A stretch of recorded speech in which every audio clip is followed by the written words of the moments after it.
కర్ణాటకలో భాషా వివాదం దేశవ్యాప్తంగా కలకలం రేపుతోంది. 60% కన్నడ పేరుతో ఓ ఉద్యమం తెరమీదకు వచ్చింది.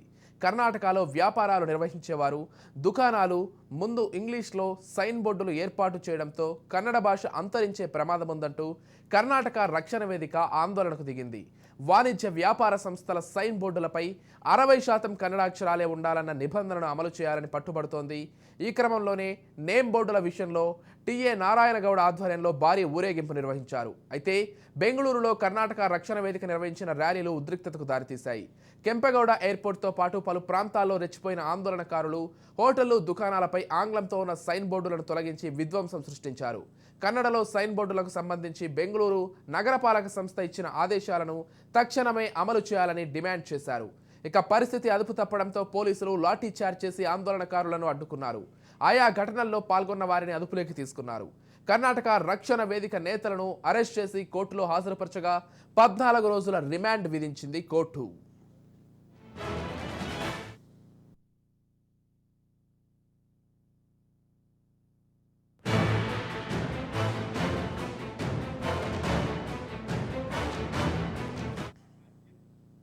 ఈ ఏడాది అక్టోబర్లో కర్ణాటక ముఖ్యమంత్రి సిద్ధరామయ్య చేసిన వ్యాఖ్యలు కన్నడవాదం అనే తేనె తుట్టును మరోసారి కదిపాయి. రాష్ట్రంలో ఉన్న ప్రతి ఒక్కరూ కన్నడ భాషను నేర్చుకోవాలని, అందరూ కన్నడీగులే అవ్వాలని తేల్చి చెప్పారు సిద్ధరామయ్య.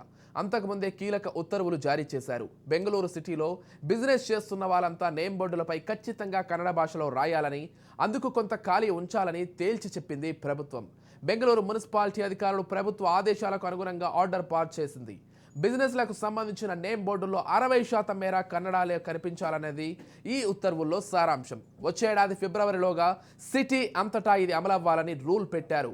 కన్నడ వాదులంతా ఈ నిబంధన పెట్టినందుకు ప్రభుత్వాన్ని పొగిడారు. కానీ రూల్ పెట్టినంత వరకు బాగానే ఉంది, అమలు చేయడంలోనే చాలా ఆలస్యం జరుగుతోంది. ఇప్పటికీ చాలా బోర్డులపై ఇంగ్లీష్ కనిపిస్తోంది. ఇది చూసి అసహనానికి గురైన కన్నడ సంఘాలు క్రమంగా ఆందోళనలు ఉధృతం చేశాయి. ఇచ్చిన ఉత్తర్వుల మాటేంటి అంటూ నిలదీస్తున్నాయి. ముఖ్యంగా ప్రత్యేకంగా ఓ ప్రచారాన్నే మొదలుపెట్టింది. భారీ వాహనాల్లో బెంగళూరు రోడ్లపై తిరుగుతూ కన్నడకు అనుకూలంగా నినాదాలు చేస్తున్నారు. కన్నడ నేలపై ఉంటూ ఇక్కడే ఉపాధి పొందుతున్నప్పుడు కన్నడ భాషను గౌరవించడానికి వచ్చిన ఇబ్బంది ఏంటని ప్రశ్నిస్తున్నారు.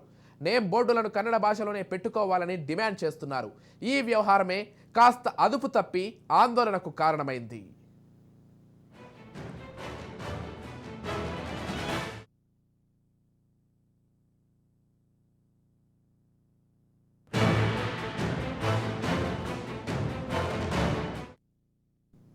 బెంగళూరులోని అన్ని షాపుల వద్దకు వెళ్తున్న కన్నడ రక్షణ వేదిక సంఘ సభ్యులు ఇంగ్లీష్ పేర్లున్న బోర్డులను ధ్వంసం చేస్తున్నారు. వాటి స్థానంలో కన్నడ బోర్డులను పెట్టుకోవాలని ఓనర్స్కి వార్నింగ్ ఇస్తున్నారు. వాళ్ళను అడ్డుకోవడానికి పెద్ద ఎత్తున పోలీసులు మోహరిస్తున్నారు. అసలు ఇంత పెద్ద వివాదం అవుతుందని ఎవరూ ఊహించకపోవచ్చు. ఉన్నట్టుండి కన్నడ మద్దతుదారులు రోడ్లపైకి వచ్చి ఇలా నిరసనలు వ్యక్తం చేయడం వెనుక వేరే ఇంకేమైనా ఉద్దేశాలున్నాయా అన్న అనుమానాలకు తావిస్తున్నాయి ప్రస్తుత పరిస్థితులు. కెంపెగౌడ ఎయిర్పోర్ట్ వద్ద పెద్ద ఎత్తున ర్యాలీలు చేశారు కన్నడ మద్దతుదారులు. బోర్డులపై కన్నడ కనిపించకపోతే లీగల్గా చిక్కులు ఎదుర్కోవాల్సి వస్తుందని మున్సిపల్ అధికారులు ఇప్పటికే తేల్చి చెప్పారు. లైసెన్సులు రద్దు చేసేందుకైనా వెనకాడమని స్పష్టం చేశారు. అయినా బోర్డులు ఎందుకు మార్చడం లేదంటూ ప్రశ్నిస్తున్నారు కన్నడవాదులు. నిజానికి ఇక్కడ భాషా వివాదాలు కొత్తేమీ కాదు. గతంలో హిందీ గురించి పెద్ద ఎత్తున గొడవలు జరిగాయి. 2017లో ఇదే కన్నడ రక్షణ వేదికే గ్రూప్ బెంగళూరులోని మెట్రో స్టేషన్లలో హిందీ కనిపించిన చోట నలుపు రంగు పూసి నిరసన వ్యక్తం చేశారు. కన్నడ, ఇంగ్లీష్ తప్ప మరే భాషా స్టేషన్లలో కనిపించకూడదంటూ ఆందోళన చేశారు. ఈ నిరసనలకు ముఖ్యమంత్రి సిద్ధరామయ్య కూడా మద్దతునిచ్చారు. ఇకపై కొత్తగా నిర్మించే మెట్రో స్టేషన్లలో హిందీ భాష కనిపించదని హామీ ఇచ్చారు. గతంలోనూ సిద్ధరామయ్య కన్నడ వాదాన్ని గట్టిగానే వినిపించారు. ఎంతగా అంటే కర్ణాటకకు ప్రత్యేకంగా ఓ జెండా ఉండాలి అనేంతగా. కన్నడ కావల సమితి చైర్మన్గా పొలిటికల్ జర్నీని మొదలుపెట్టారు సిద్ధరామయ్య. బీజేపీ ప్రో హిందీ భాషా భావజాలాన్ని చాలాసార్లు తిప్పికొట్టారు. అందుకే అధికారంలోకి వచ్చిన వెంటనే కన్నడ వాదాన్ని వినిపించడం మొదలుపెట్టారు.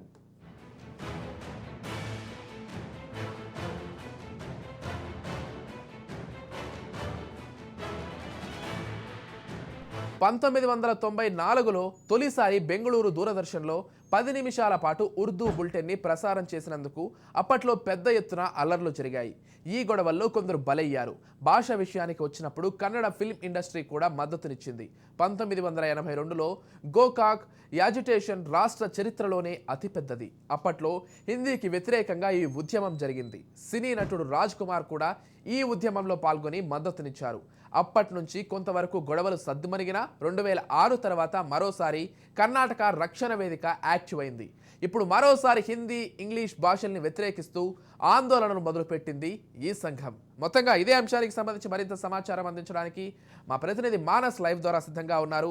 ఎస్, చెప్పండి మానస్, మొత్తంగా అసలు ఖచ్చితంగా కన్నడ కావచ్చు, అటు తమిళ్ కావచ్చు, భాష విషయానికి వస్తే వాళ్ళు చాలా వరకు కూడా కొంత పొసెసివ్గా ఉంటారనేది మనకు ముందు నుంచి కూడా తెలిసిన విషయమే. ఇప్పుడు అదే మళ్ళీ కూడా అటు బెంగళూరులో కావచ్చు, లేకపోతే కర్ణాటక వ్యాప్తంగా కావచ్చు కొంత ట్రిగర్ అవుతున్నట్లుగా కనిపిస్తోంది. ఖచ్చితంగా భాష విషయంలో మాత్రం వెనక్కి తగ్గే ప్రసక్తే లేదు. ప్రతి చోట కూడా, అంటే ప్రతి బిజినెస్ షాప్ కావచ్చు, లేకపోతే ఇతర ఏ వ్యాపార సముదాయాల దగ్గరైనా కావచ్చు, 60% ఖచ్చితంగా కన్నడలోనే రాసుండాలనేటువంటి ఒక నియమ నిబంధన ఉన్నప్పటికీ కూడా ఎందుకు పాటించట్లేదంటూ రాష్ట్ర వ్యాప్తంగా ఒక ఉద్యమానికి తెరతీసినట్లుగా కూడా తెలుస్తోంది. అక్కడ భాషావాదులు ఏ విధంగా చూడాలి, అసలు మొత్తంగా అక్కడ పరిస్థితులు ఏ విధంగా ఉన్నాయి మానస్? Thank you Vijay.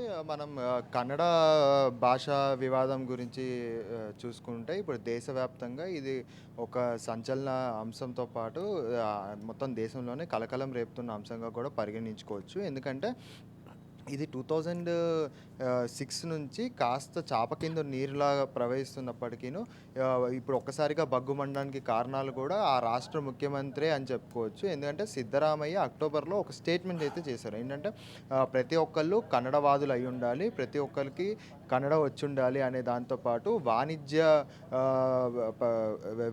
వ్యాపార వాణిజ్య వివరాలు చూసుకునే వాళ్ళందరూ కూడాను 60% కన్నడలోనే తమ నేమ్ బోర్డ్స్, అంటే మన ఎయిర్టెల్ కానీ, రిలయన్స్ కానీ, ఇట్లా ఏ సంస్థలైనా కానీ కన్నడ భాషలో నేమ్ బోర్డ్స్ ఉండాలి అని సిద్ధరామయ్య ఒక ఆర్డర్ అయితే పాస్ చేశారు. అయితే అప్పటి వరకు ఇది చాప కింద నీరులో ఉద్యమం ఎప్పటి నుంచో ఉంది.